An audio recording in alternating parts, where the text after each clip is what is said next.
Very least, it appears it's not going to be the walk in the park and the foregone conclusion we assumed it would be for Blatter just a few days ago.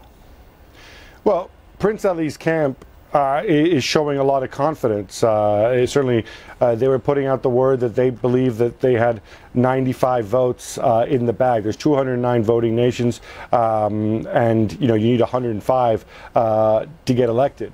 I tried to figure out where those 95 are coming from, because you would imagine he's going to get probably around 45 from UEFA. Not everybody, because those in the Russian sphere of influence are going to go with Blatter. He's confident that he's got South America. Great, that's another 10 votes. And then he's not going to have Oceania, and he's not going to have Africa. And then even in Asia, of course, the majority seems to be against him. So then CONCACAF becomes critical. And maybe it is, as Shaka says, that everybody's going to be terrified that the long arm of the DOJ is going to come and get them. What I'd like to see, though, is more leadership from some of those countries in CONCACAF now, and making statements, because other than having CONCACAF come out and say, oh, look, we're all unanimous in saying we don't want to postpone the vote, when that happens, then it looks to me like CONCACAF's going against UEFA, for example. And I'd love to hear from some of these nations in CONCACAF who, like Canada, like the US has a representative who actually sits on the executive committee, Sunil Gulati. Might be nice if maybe he spoke up and said something here, because certainly the way Prince Ali is spinning it one way, the way a lot of other people are spinning it is, hey, same old business at CONCACAF, we're Sepp Blatter territory. Shagger? All right, I was going to go back to UEFA, Gab.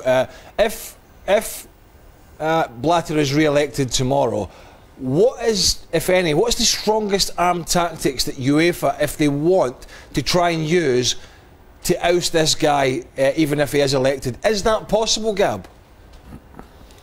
I mean, a lot of things are possible. People have discussed the possibility, let's have an alternative World Cup, let's pull out, let's boycott the next one. You need support to do that. Could you form a coalition that would work in terms of TV rights? I would imagine if the political will was behind it, I think you could probably at this stage get, given the climate change in parts of South America, you could get some of the heavy hitters from South America on board. You would expect, I would hope that you would get the US on board, and obviously media rights are very valuable here, that you would get countries like Japan, Australia, Korea, all places with very important media rights. And you could try to go and go to all-out war, DEFCON 5. But the question is, though, what kind of precedent does that set?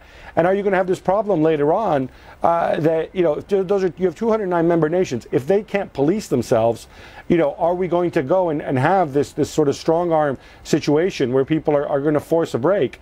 Does that harken back to colonialism and treating some of these people like children who can't look after themselves? Just to address what Gab asked me before, CONCACAF have taken steps, at least to name a new president and a special committee. Some will see it as just shuffling chairs on the Titanic. But again, my understanding is there were a number of hurried public and private meetings in Zurich throughout the evening yesterday to try to address a couple of situations. Yes, CONCACAF are still trying to figure out what this all means for them going forward. I think CONCACAF's priority right now, as far as they see it, is the Gold Cup and the Women's World Cup, which Canada, a CONCACAF nation, is hosting just weeks away. That right now is a priority. Hopefully we'll hear something stronger